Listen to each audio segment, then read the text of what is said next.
Okay, we have looked at the power rule, but there's a couple of other rules that we're going to consider today, and you will need to have your books referencing page 85. That's that squeeze theorem that we did way back when.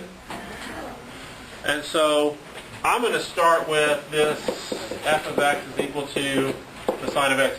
I would also say you need to have that laminated sheet out of derivatives because the other side is trig. You're going to need trig stuff too. What I'm doing right now, please hear this, I am proving this rule. After we have proven this rule, you never have to do it this way again because the proof has been provided. So when I show this derivative of the sine function, we are not going to have to go through this limit process again.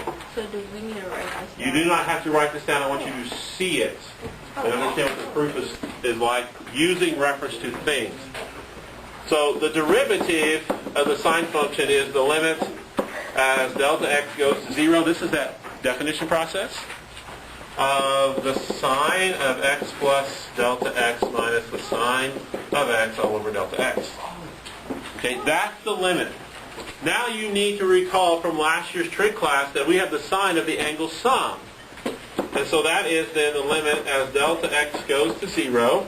The sine of the angle sum, we remember, is the sine of x, the cosine of delta x, plus the cosine of x, the sine of delta x, and then we have minus sine of x. Yes, don't recall that. We did cover it last year. I was there, I remember. I don't. Yeah. All right, we're going to rearrange this a little bit, looking for common factors. The sine of x and the sine of x is a common factor. So I'm going to bring those two ideas together, and that this is then the limit as delta x goes to 0 of the sine of x cosine of delta x minus the sine of x all over delta x, plus, separate to that, the cosine of x times the sine of delta x over delta x. It's just rearranging to two separate fractions. So the part that's sitting here is actually right there. The first and the last is right here. And the reason I do that is there's a common factor here. And you need to be on page 85 in your book, by the way, if you're not there already. We're going to use that in just a minute, unless you remember those things. I can't say I can. So glad you guys are truthful in here. You've been keeping it real. I know that. That's a good thing.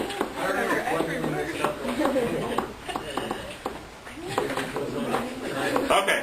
So on page 85, it's actually the addendum below the squeeze theorem. These are some special ones. And so now we are taking the limit as delta x approaches 0. And then right here I've got the cosine of delta x minus 1 over delta x. What is that value according to that special theorem? 0. So this value here goes to 0. That whole thing is 0. Over here we have the sine of delta x over delta x. What is that value as delta x goes to 0? 1. So this part here goes to 1. So if I look at this, I have the sine of x times 0 plus the cosine of x times 1, and hence this is the cosine of x. Here's what this means. Wait. Okay. If y is equal to the sine of x, then we only need to say that the derivative of y is the cosine of x. We don't have to go through all that stuff. We just need to know this. That's your rule. That's what it means.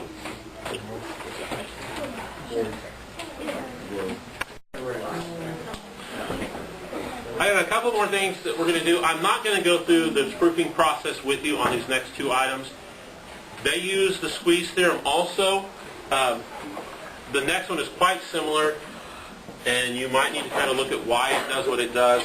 But if I have f of x equal the cosine of x, we work through that same limit process. We go down and do those same things, and we use those same different theorems. But because of how the cosine function works with the angle sum, we actually see that the derivative of the cosine function is the negative of the sine of x function. And what you really need to know is that the derivative of the cosine function is the opposite of the sine function. And then the other one that uses a part of that squeeze theorem special problems is if I have g of x is equal to e to the x power. Again, we use those processes, we work those things down, and we find out that out of that, the derivative of e to the x is actually e to the x.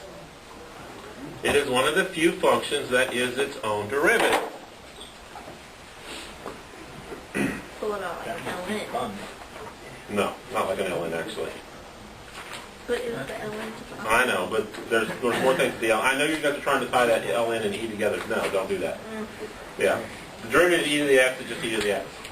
So what you're really going to be asked to do is now determine the derivative if I have the function h of x is equal to 6 sine of x minus 5 e to the x.